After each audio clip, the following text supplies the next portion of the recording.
You're listening to Parasearch Radio. News, views and reviews from the world of the paranormal from across the UK and beyond.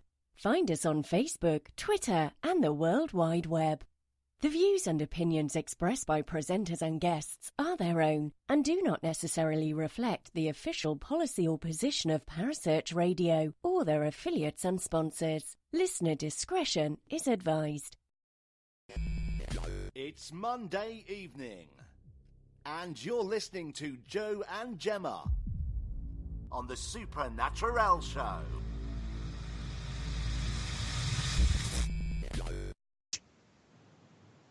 Good evening and welcome to this week's episode of the Supernaturelle Show. This week you have got me, Gemma. Joe's not with us tonight. Something's come up, so Joe's unable to join us tonight. So whatever it is, Joe, hope you're okay. But tonight's show, guys, well, what can I say? We've got a very special man on with us tonight who's developed his own piece of equipment, and I believe is currently working on his second piece of equipment as well. So tonight should be interesting. So let me introduce you guys to Graham. Good evening, Graham. How are you? I'm all right, Gemma. Thank you for having me on the show tonight. You're welcome. Thanks for coming. So, Graham,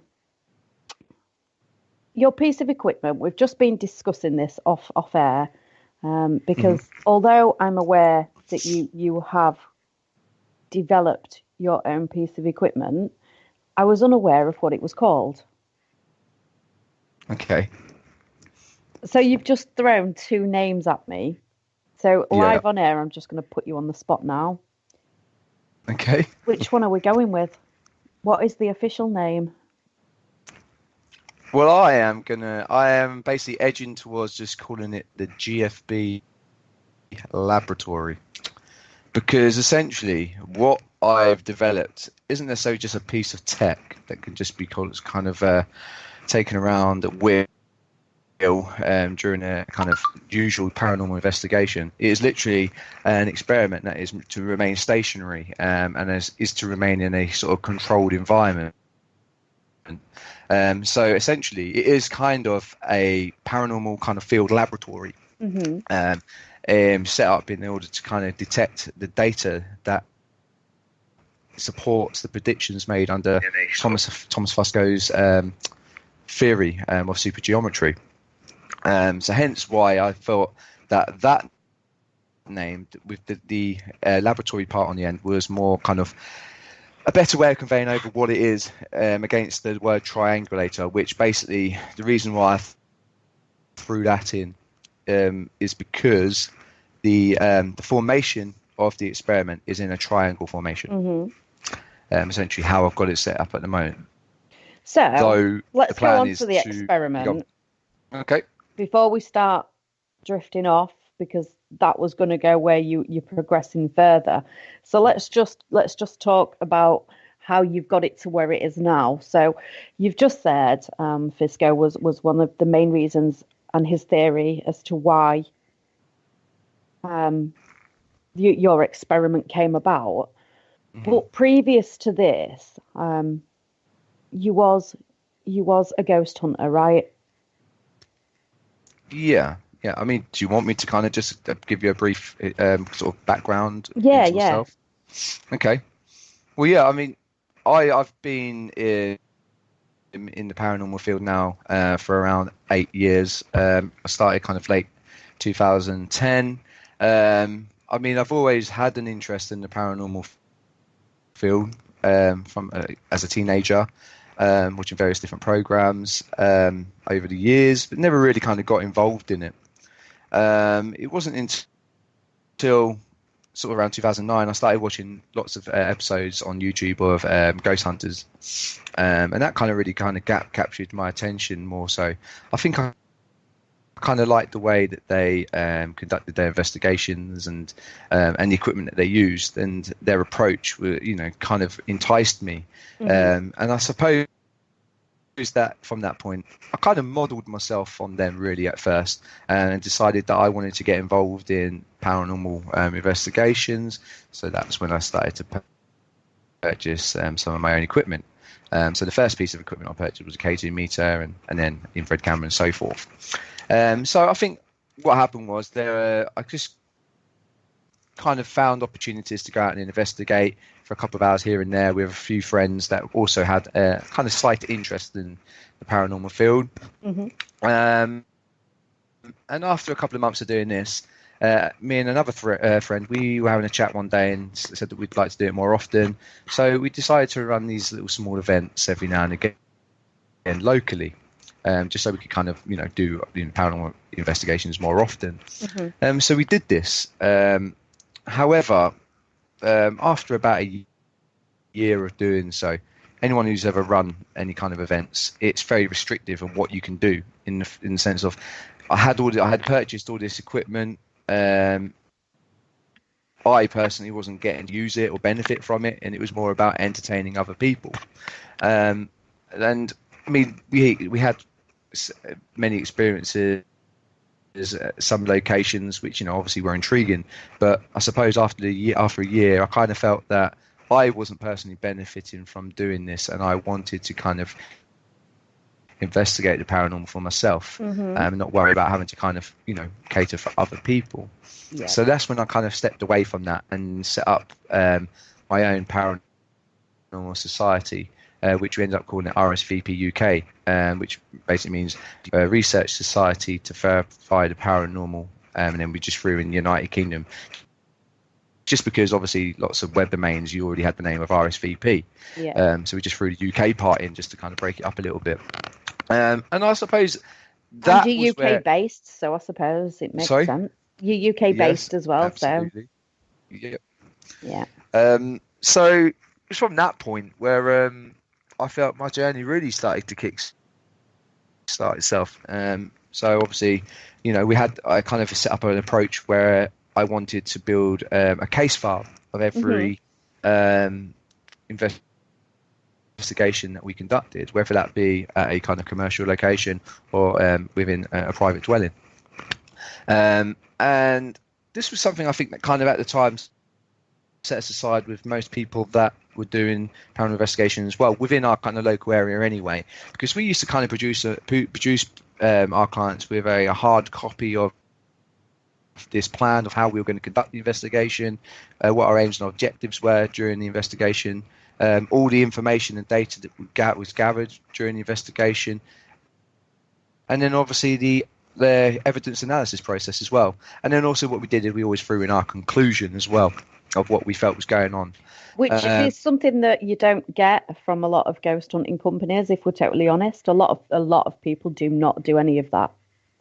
No, absolutely. It's a shame as well, because there's hell of a lot of information that could be kind of passed and shared between different groups that would be very vital in, kind of understanding, what's going on. And I suppose, this was something that I enjoyed doing. I enjoyed, completing these reports, because it kind of gave me that kind of information as well that I could kind of, use to kind of pick out little bits of pieces of information that are relevant across different investigations. But I kind of quickly, from that point, after doing it for a couple of years, got to a point where I thought, okay, this is great. I'm getting, this evidence, EVPs, I'm getting some video anomalies, that sort of stuff. But didn't really kind of provide me with much more information than that. I was able to detect these things, but didn't know anything about them. Wasn't able to kind of get information to say what was actually occurring. And I think this is where I started to also question this traditional thinking around paranormal phenomena, because certain things I was observing didn't marry up with what I would observe on TV and different programs and what I'd read in books and so forth. So I felt I need to investigate this further. So I started kind of questioning an approach that we had at the time. And this is slightly going off the topic. That it was only one day I was watching a documentary on another passion of mine, which is around great white sharks. And this documentary was about this tagged great white.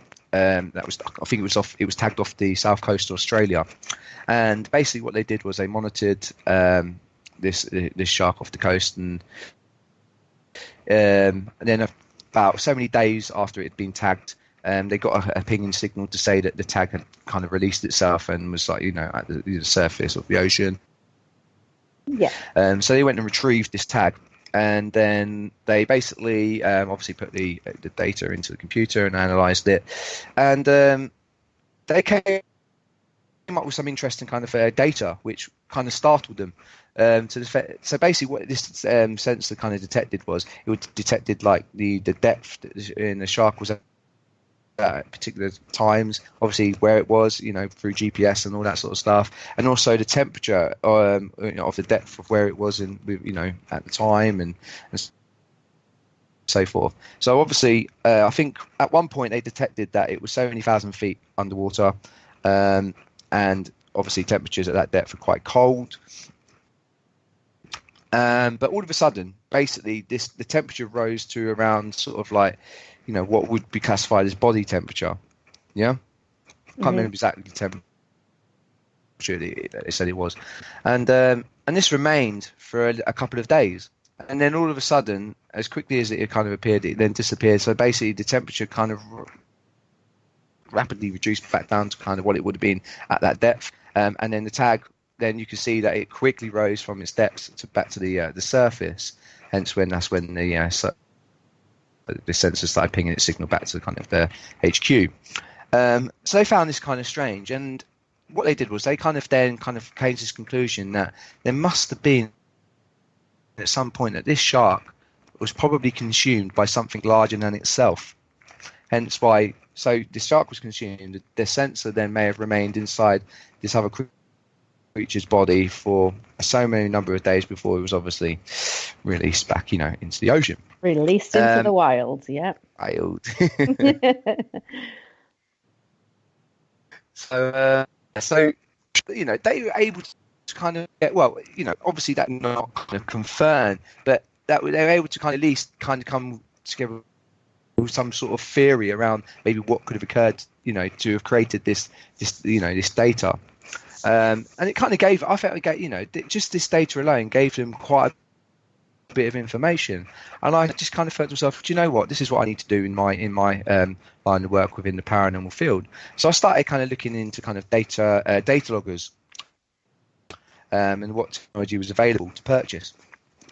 And it just so fortunately came across all in one occasion that my best friend, he started sort of spending time with a guy he lived near, who was also interested in the paranormal, and he started to get involved in what we were doing. And one night we was at the pub and we was having a chat about what we were going to do and the next investigation and stuff, and I kind of mentioned to my friend's friend, saying what I wanted to do next. The next plan was to buy this data logging technology and so forth, and and kind of looking into that side of things. And he just went, well, I can help you with that. He goes, I'm my profession is computer software developing. He goes, so also as well, I have a background in kind of developing building electronic equipment, and he goes, I can build you a data logger. I was like, oh, fantastic. So we did. So, he asked me, what I wanted. I gave him a spec of what I wanted, how I wanted it to work. We agreed on a price range to, how much we're going to spend on it. And, he built this data logger. And I could say it kind of really kind of advanced, what we did on paranormal investigations. I mean, I don't use this data logger now because it doesn't provide me with what I need, but at the time I found it quite significant, and it really gives you a kind of a sense of what's occurring throughout an entire investigation. So you're seeing it. So basically how it was designed was that you could basically observe the data live for a widest network. So we could view it live via a laptop or on mobile phones. So we can have it have it with us on person at a time while we're conducting our experiments and so forth, or whatever else we were doing, and monitor the data coming in to see if there's any changes in any kind of environmental factors. And this is something that I've been speaking about in the last few days, actually. The amount of times you hear that very same sentence, we're looking for changes in the environment. But a lot of people, when you ask them, what specific changes are you looking to observe? And if you do happen to observe those changes, what does that mean? And a lot of people can't answer that. So I'm going to throw that one straight over to you, Graham. What changes are you looking for in the environment? Well, I mean, at the time, like you're saying, I completely agree. I suppose I didn't know. And I think that's because when it comes to the paranormal as such, because there's no kind of like framework for what we're looking at, especially scientifically anyway, it's kind of hard to know exactly what you're looking for anyway. But I suppose from having a more understanding of science now than I did back then, is that, you know, what you're looking at basically is when you're running these experiments or you're gathering the data, what you're gathering is the background data. Okay. Yeah. Your control data.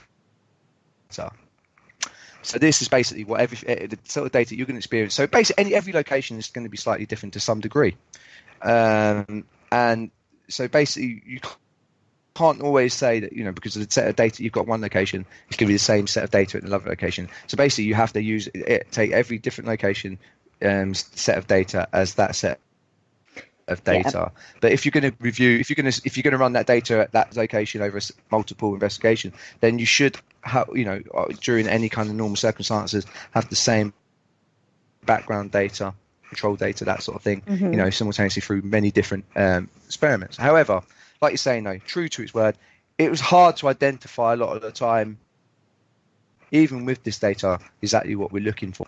I mean, we used to, because one of the sensors that we had one of them was a magnetic field, was just kind of monitoring the magnetic field, not electromagnetic field, the magnetic field. Yeah. And we used to get real odd anomalies with the detections of what we were getting data-wise, which kind of baffled us at the time.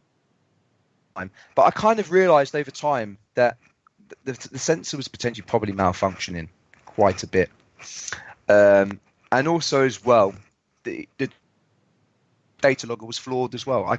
A lot of times when you test the data logger, when you run it in a home environment, it works flawlessly. When you're out on location, especially in the kind of colder months of the year, you'd find the data logger will crash quite frequently. And I kind of came to the realization that the reason why that was crashing is because the mini computer that was inside, it's called a Raspberry Pi, wasn't able to kind of cope with the conditions it was obviously being asked to operate within. Also as well, on several other investigations, we experienced anomalies in the temperature and humidity readings as well, that kind of which kind of give these like false kind of readings, which were, you could see that they were quite clearly a glitch when you looked at the overall data across all of the sensors that we had to kind of monitor the local environment with.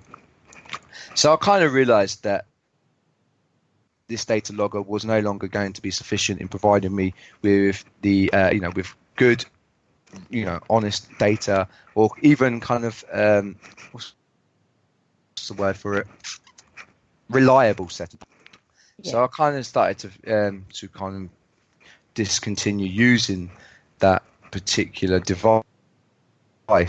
However, though, I feel it still benefited me in the long run, because it gave me a learning experience to kind of progress me as an investigator or paranormal researcher.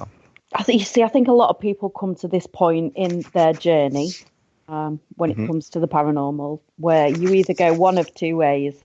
So you either carry on the ghost hunter track, or you then go into the research. So you obviously took the research route, because just from speaking to you, I think we're pretty similar. My favorite question is why. I'm a bit of a kid like that. When you say to a kid, can you get dressed, the first thing they're going to say is why. And I am very much like that when it comes to the paranormal. So everything is like, why? Explain it to me. Explain to me why you have to do this, why you have to do that. But not a lot of people do. So you obviously took the why route and went off on your journey down that unforgiving rabbit hole that sucks you in and spits you out from time to time, Yep. which then led you to develop the GFB lab. Yeah, well, that didn't come straight away. So what was the first bridge towards the GFB? What was the first bit that came up? Well, I think when you decide to kind of break away from the kind of traditional way of kind of investigating the paranormal, you're kind of wondering where your direction is going to be. So you start to look at different kind of theories, elements of research, and kind of try and grab a kind of angle on where you're going to focus on. And I think for me, that was one of the hardest things I had when I broke away from just doing the ghost hunting side of paranormal phenomena. And I found it quite frustrating because I didn't feel I was achieving much because I couldn't find something to grab hold of at the time. I was obviously most people on Parasearch are aware of Ashley Nibb, someone I worked very closely with, over many, many years. And our journeys kind of changed and followed the same pathway at the same time. So we kind of have a lot in common in that way. I think at that particular time, Ashley started to find his niche in the field with the side of things he was going down, and was focusing a lot of time on kind of research in that area. I very much still didn't have my direction, so I was still seeking that.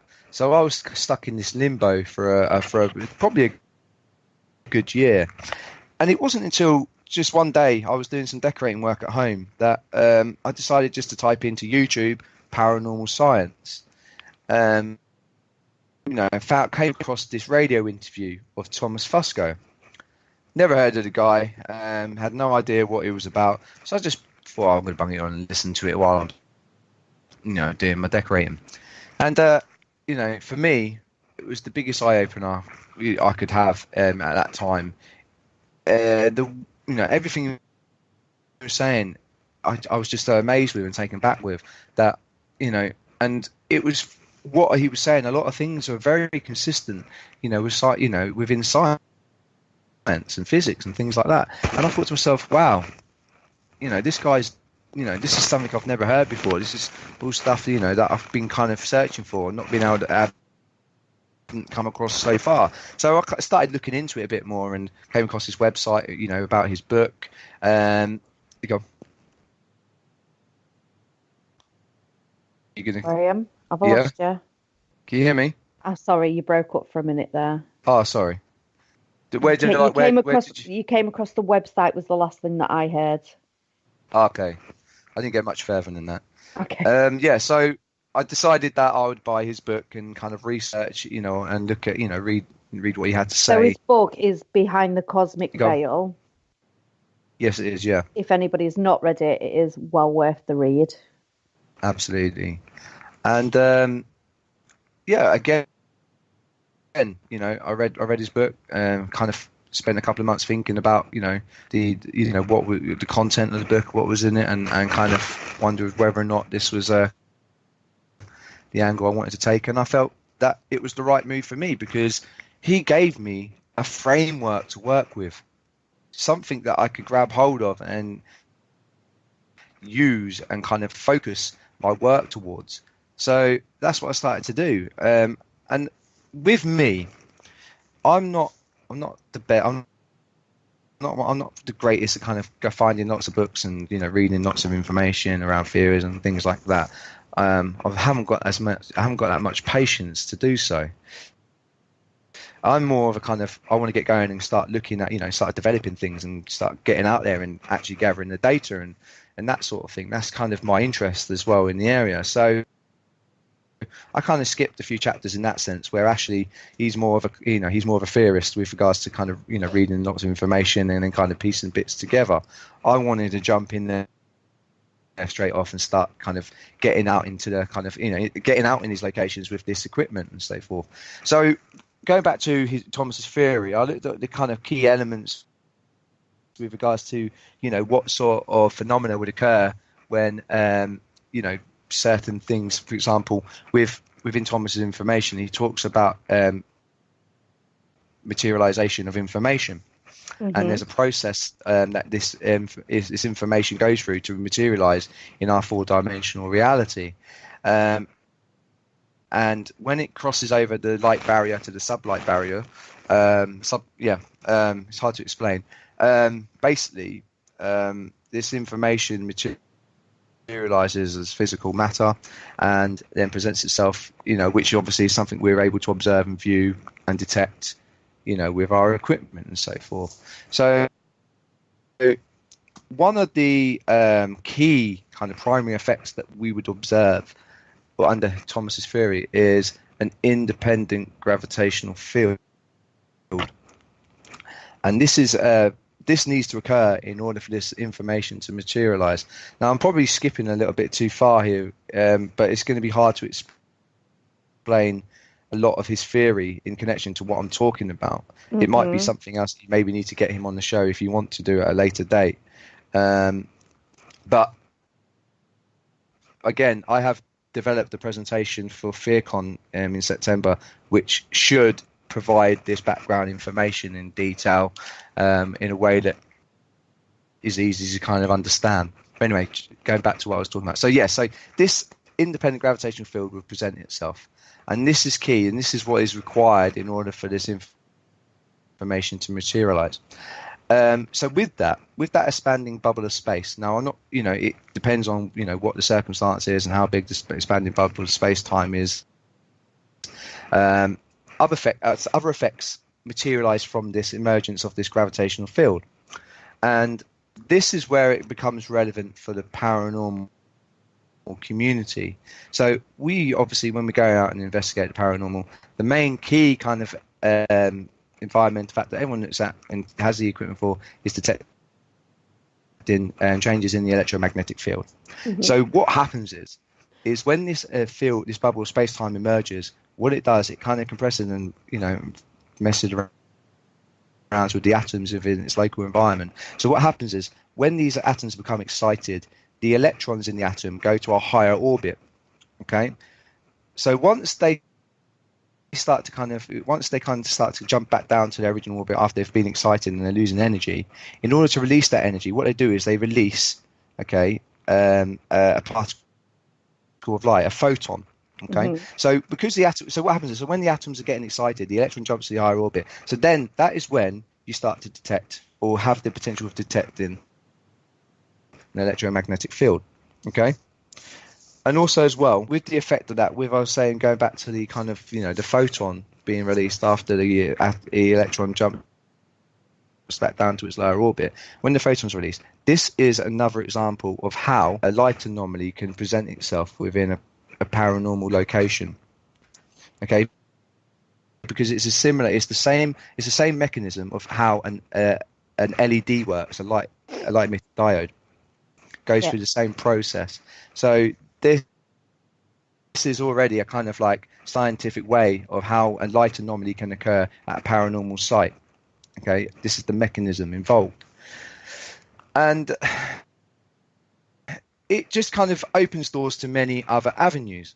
So one of the things as well, when we look at this model, with this kind of materialization of this gravitation, okay, one of the things that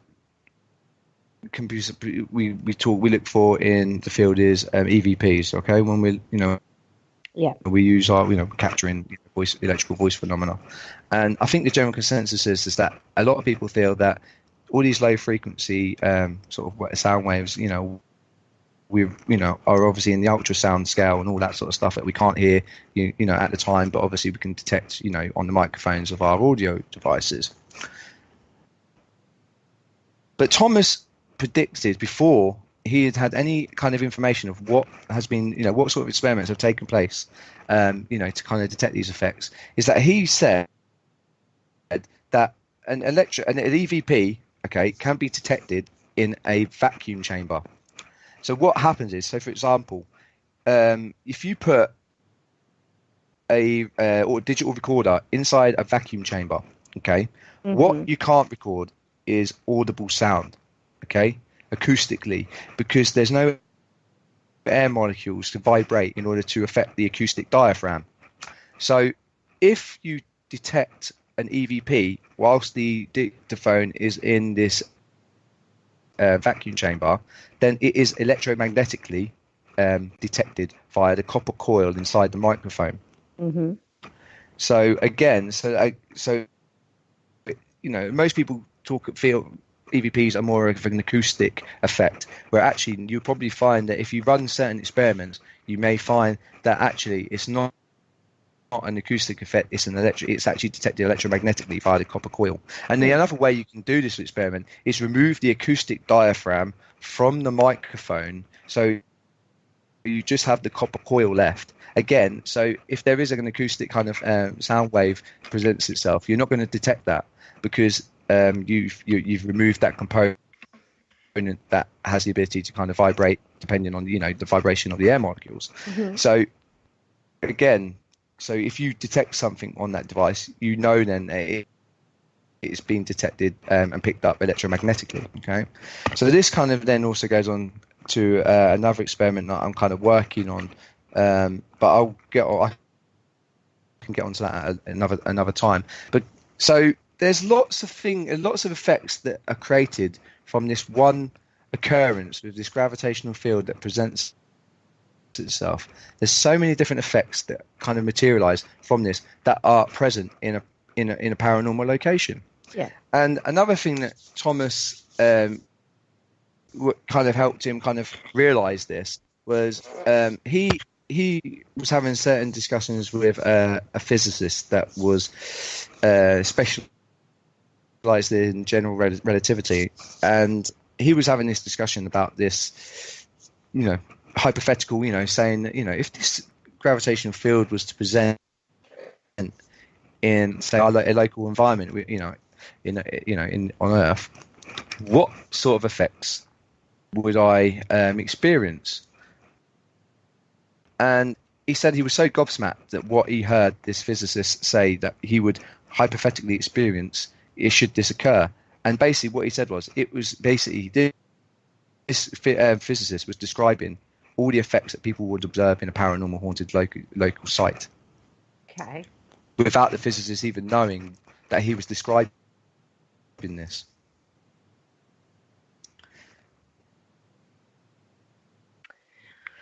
Okay, so that on its own gets my little cogs ticking and brings up so many questions, but it's not actually related to your device.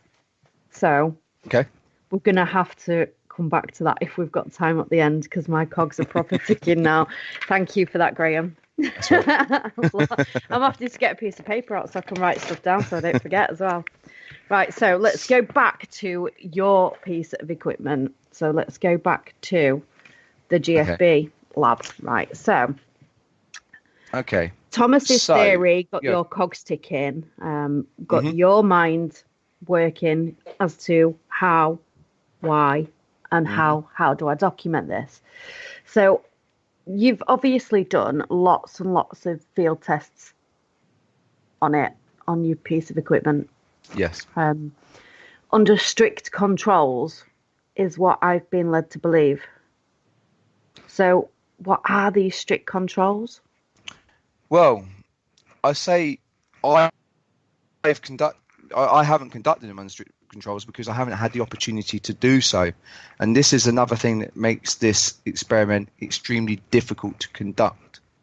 Mm-hmm. So I have run a variety of field tests, but not under these conditions because I haven't had that opportunity. I'll explain why. So for me to feel that I can carry this out in a controlled environment and to kind of get the consistent data, that I decided that I would need one location that I could access frequently on a regular basis in multiple different times, whether that be day, night, whatever. And obviously then I would then have the consistent background controlled data that I require at that one location, Okay. And also that one I know that is kind of regularly, experiencing paranormal phenomena. Well, yeah. Because I knew that basically, we're not talking about rocking up at, an investigation for a couple of hours, walking around with a handheld device and hoping, and kind of trying to engage with, people who try to engage with an entity. This is something that has to be situated and stationary and has to basically wait for this occurrence to happen in order for it to be detected. And one of the things I don't know is where and when this is going to happen. Mm-hmm. So it is literally a guessing game of when this is going to occur. So basically what I have to take is I have to find out where am I going to have the best opportunity of capturing that data. So I'm so reliant on that information about the best places to set this experiment up and leave it, which kind makes of running. It difficult, doesn't it? Absolutely. Really? So you can already see the challenges that I'm facing with this experiment. Oh yeah. Now I have found the right location. I know which location I want to use, and it is the perfect location. It meets all of my criteria. And at this moment in time, I have made contact with the owner of this premises, and I'm waiting to hear back to see whether or not they are willing to support me with this project.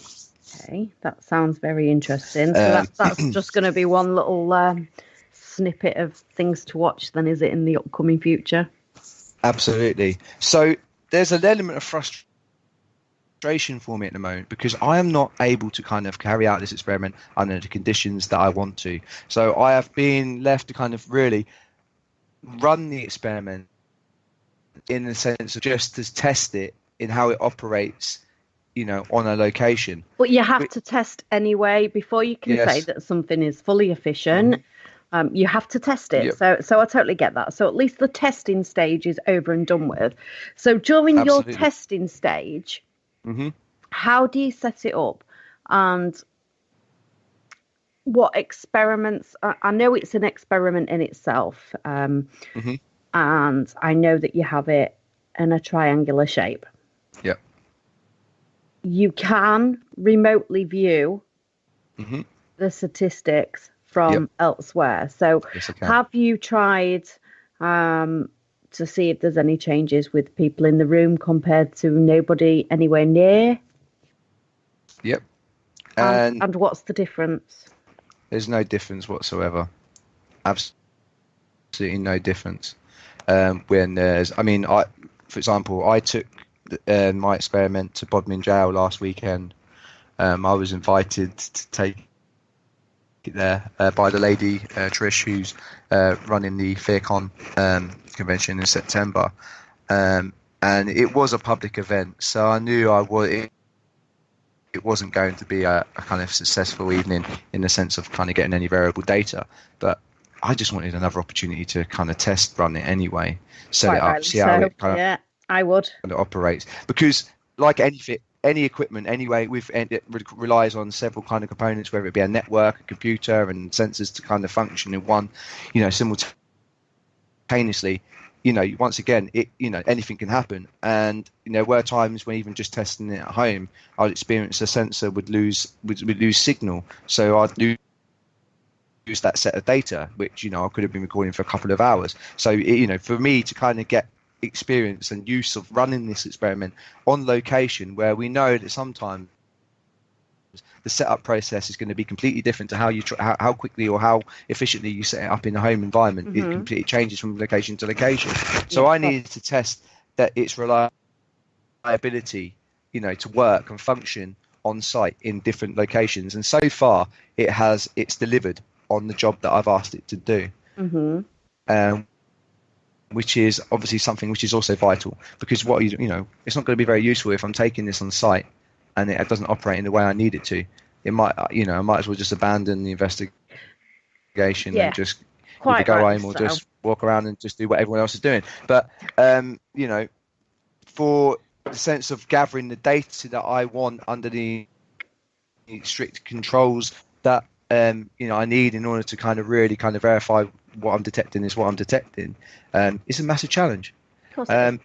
But you're going to have to leave it set up over sustained periods of time, aren't you? Just to gather any sort of data that you can then collate, really. So I totally get what you're saying. And if we're totally honest, the whole paranormal field can be so frustrating a lot of the time, because just as you feel that you're starting to get somewhere, another question will pop into your head, which completely throws everything else out of the water. Yes. It's an absolute nightmare.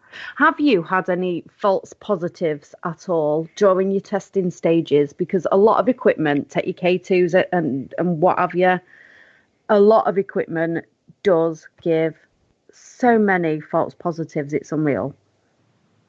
Is that something that we could get? I think the sensor's got a good plus-minus tolerance anyway with regards to what is detected. They're also easily calibrated, and a lot of paranormal equipment that's used in the field isn't calibrated. Hence, and also those has that really are calibrated, it comes up on screen like the SLS camera, classic example. Straight away, it comes up there that it's calibrating. Yeah.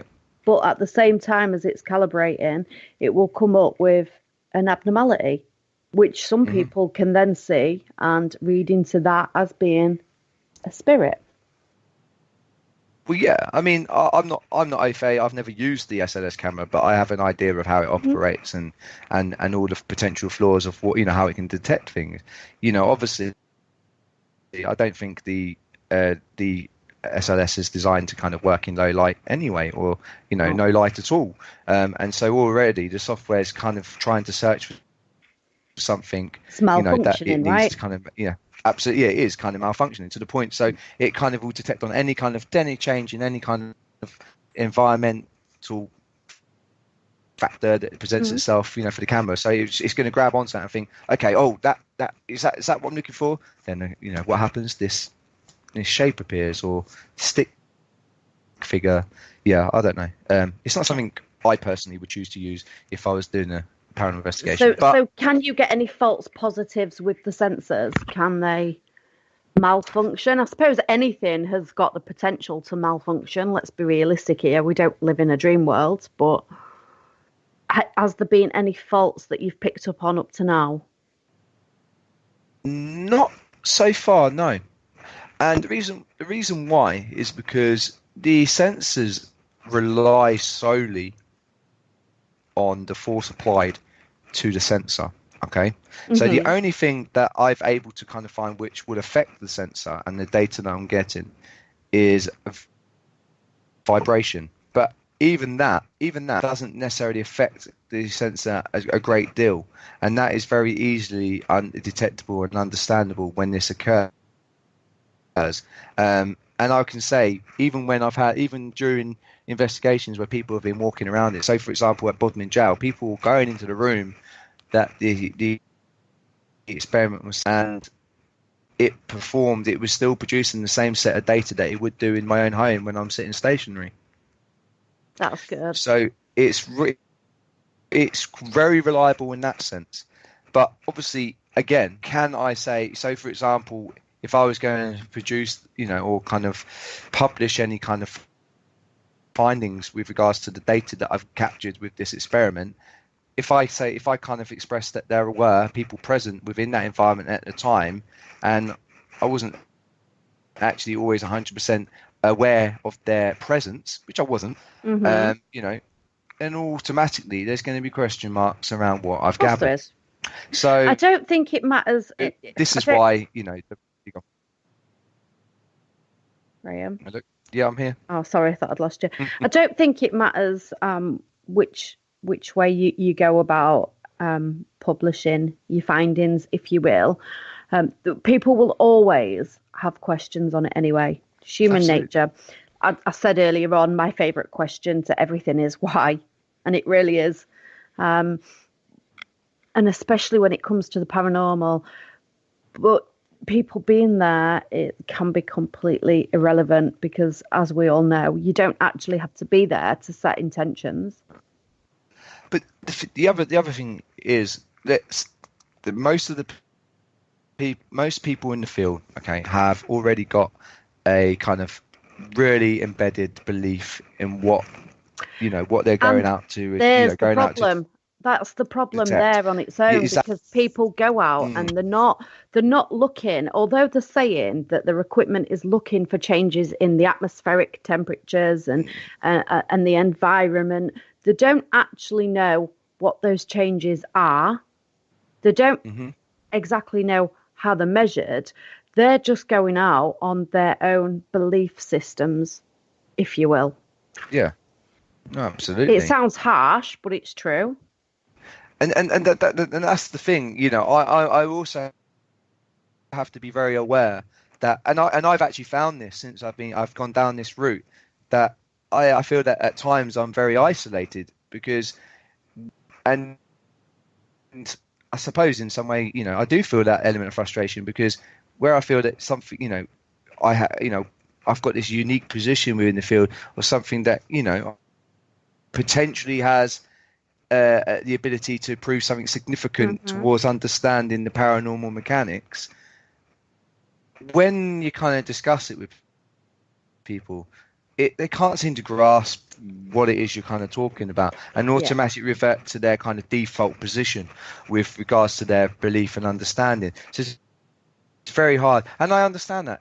At some point, I understand that I am going to be, or my work has the potential of destroying someone's belief system. Yeah. And people's belief systems are very strong. We know that in society around religion and other things.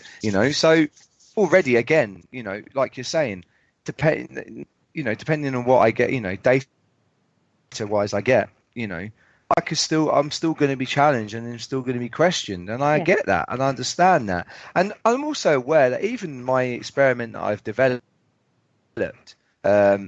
is still going to be questioned anyway. But the thing is, I'm happy for any kind of independent, even if it is someone from, say, an organization like the SPR to come out and test my equipment, to kind of test its reliability, and kind of score it on that, whether or not they feel it's a reliable piece of equipment. You're not shy when it comes to peer review anyway, are you, Graham? You're more than happy for anybody to have their input. If they feel that they've got something worth bringing to the table, then by all means. Absolutely. And it's needed.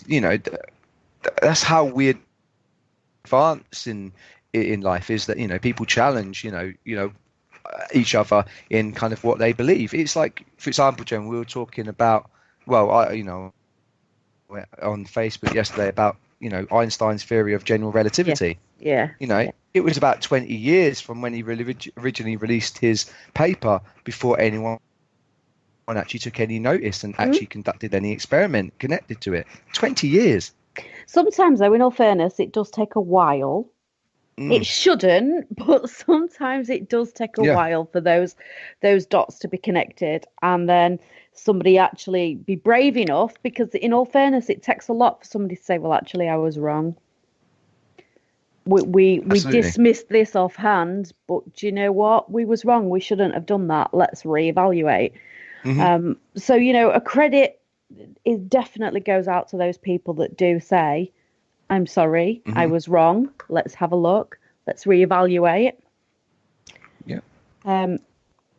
Then, at least we are progressing. It might be slow, but that progression is still ongoing.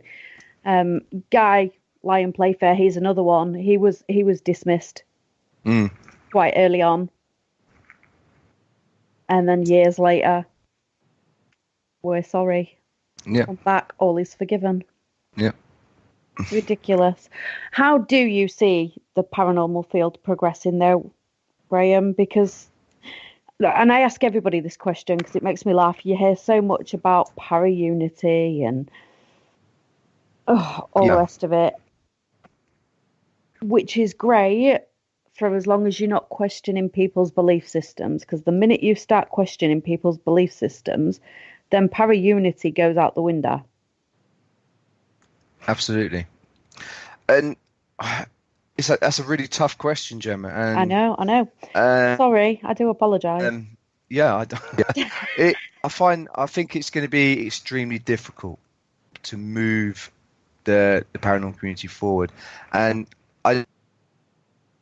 from Ash's perspective, again, he tried to kind of bridge that gap between science and the paranormal investigators, etc. It developed this fantastic, investigators journal, which give people a tool to kind of document their experiences and findings, and kind of building up that, that set of data. And again, have people taken to it? Has he been criticised and so forth because he's tried to unify, two sets of the community together, and he comes away looking like the bad guy or being persecuted for trying to do so.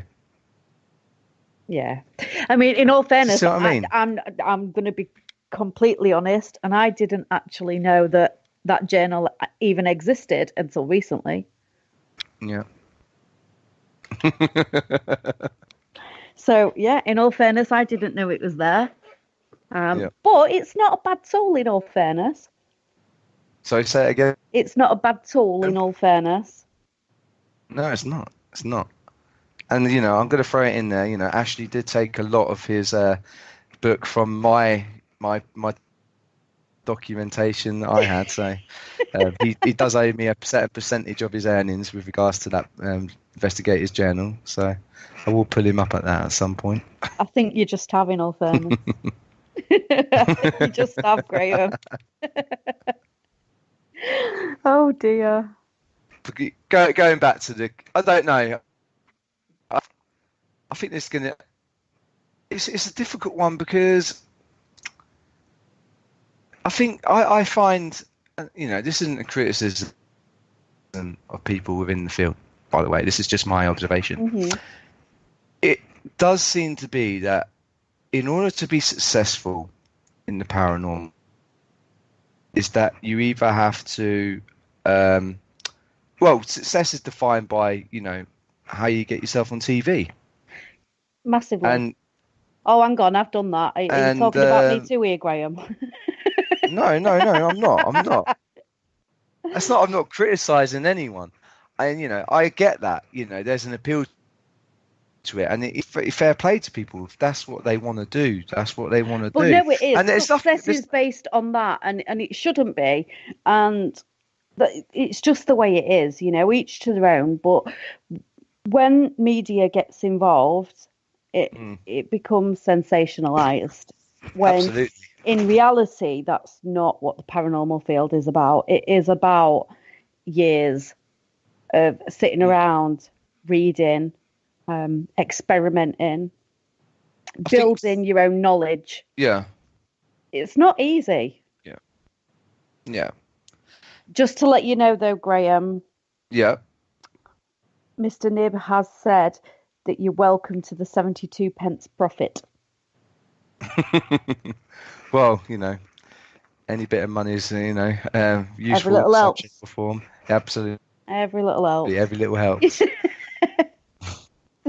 Share it, boys. You'll be fine. So I want to go back to the TV side of things. There's no problem with having these shows on TV. It obviously promotes the field to the wider public, and it is the public in general creates the opportunities for these shows to present themselves. Mm-hmm. So we know that people are interested in watching them. It provides entertainment. It does provide that thrill for people, that kind of that tension that people feel about around kind of the conventional thinking around ghosts and spirits.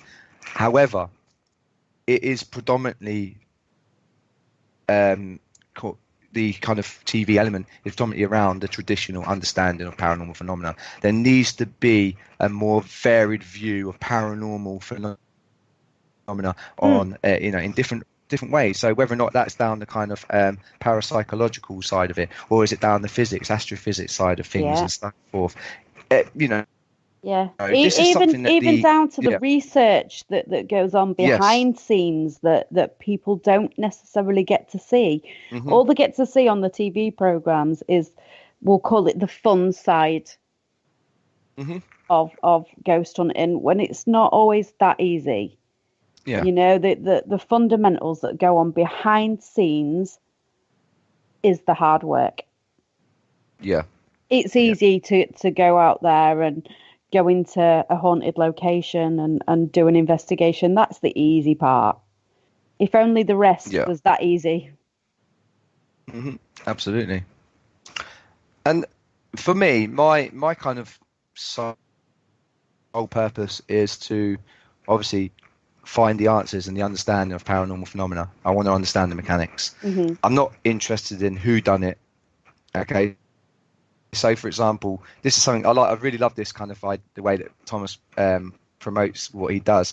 He always refers to kind of like the criminal kind of like investigation side of things. He says that predominantly the field is made up of criminologists looking at who carried out the crime. So who is the ghost? Yeah. Whereas his position is he doesn't care about who did it. He cares about how the science of how that person committed the crime. Hence how this apparition will present itself. It's all about the forensics. Exactly. Yeah. Exactly. Yeah. Without a doubt. Forensics. And this is one. I know that there really is a lot of stuff going on. In other areas, but again, it's not very well publicized to the general public that there is a lot of good stuff research wise going on. Oh, massive. Absolutely huge. I was oblivious to this. It's not public knowledge, is it? Which just means that it again, that's where the delay comes from, isn't it? With the field progressing, because it's not public knowledge and because it takes so long to build up that case file. Mm-hmm. With the supporting evidence to put it out there to say, well, actually, this is how it is. It does take time and it's difficult, but I'm sure at some point we will get there. I hope so. And it needs surely. To. I do think this is my own personal feeling. I find it hard to watch TV around paranormal phenomena now. Because I don't feel I'm seeing anything new, anything different. Although various shows have present it in a different concept, it produces the same results using the same equipment, doing the same thing. From show to show, no matter what kind of scenario is kind of presented with. So, for me, knowing where I am, my position in the field, I want to see something different. I want to see people conducting these experiments or looking at the research, but I'm also aware that at the same time it's not exciting viewing. Which is the problem, right? Because it's not exciting. No, exactly.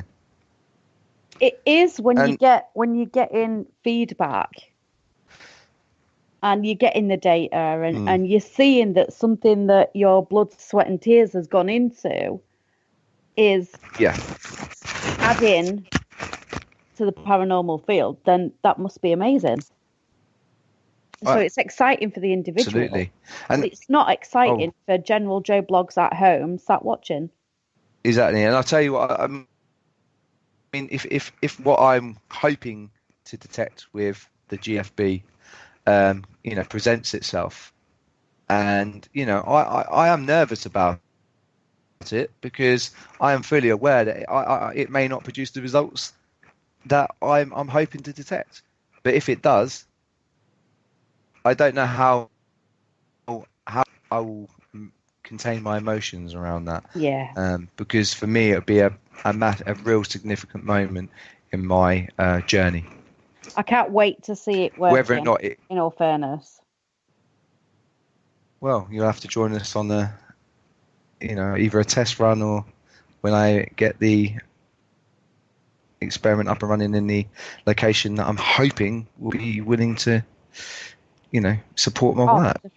Definitely. So you mentioned it earlier, so we may as well touch on this. We are running out of time though, but FearCon, you're a guest speaker. How can yes, people I am. get tickets, etc.? Basically, all they need to do is go on to the Fearless Afterlife Facebook page and there are plenty of links on that page where people can see, the poster and different kind of events for the FearCon convention, where they can kind of click on it. It will take you to the links in order to pay to go on it. And I think, for example, it's a very reasonably priced convention. I believe that there's already quite a number of tickets sold already. So I know there's going to be a high volume of people attending, but there's still many left to be sold as well. And I think it's got a capacity of at least a couple of hundred to attend the days. It's going to be quite event. big. It is, yeah. And I mean, I know for myself, I'm not necessarily going to be the kind of the main kind of focal point for the convention, and that's fine. I just want a medium to kind of convey my message and get my work out to the wider public and to the wider kind of paranormal field. And if I grab a couple of people's attention along the way to kind of maybe think differently and look at the field differently and maybe even engage in kind of developing. And this is one thing as well that I want to throw out there. Okay, I will be providing people with detailed instruction on how to build a GFB of their own, because for other people to replicate the data that I capture as well is vital also in paranormal in scientific research. Mm-hmm. Yeah. Repeatable, verifiable data for multiple, and it's like we're saying again with Einstein, multiple people observed, a scientific prediction that he made around, starlight being out of position, during a solar eclipse. This is verified by I think about 7 independent astronomers. Yeah. It's crazy. Really is crazy. Graham, we are right out of time though. Thank you so much for joining me tonight. You are an absolute star, and I'll obviously be in touch about seeing the GFB in action. No, that's fine. Thanks for having me on. No, and, you're welcome anytime. Just a shame we haven't got another couple of hours. I know. Honestly, I could waffle for hours anyway. I'm so bad. But seriously, thank you so much, Graham. You are an absolute star. Thank you. And for everybody listening at home, if you miss any of the shows here on Parasearch, you can catch them over at Spreaker or on the YouTube. Also on YouTube, there is an archived section with lots of old, fascinating shows. Go check them out, guys. And hopefully Joe will be back with us next week. We've got an amazing show for you next week, so don't miss that. There is shows on every night of the week as well, so don't miss either of them. And don't forget to give us a click, like, share and subscribe. So from me, it's good night, everybody. Good night, Graham. Good night. Thank you for listening. Don't forget to join us for more shows throughout the week. Find us on Facebook, Twitter and the World Wide Web to keep up to date with all the shows right here on Parasearch Radio.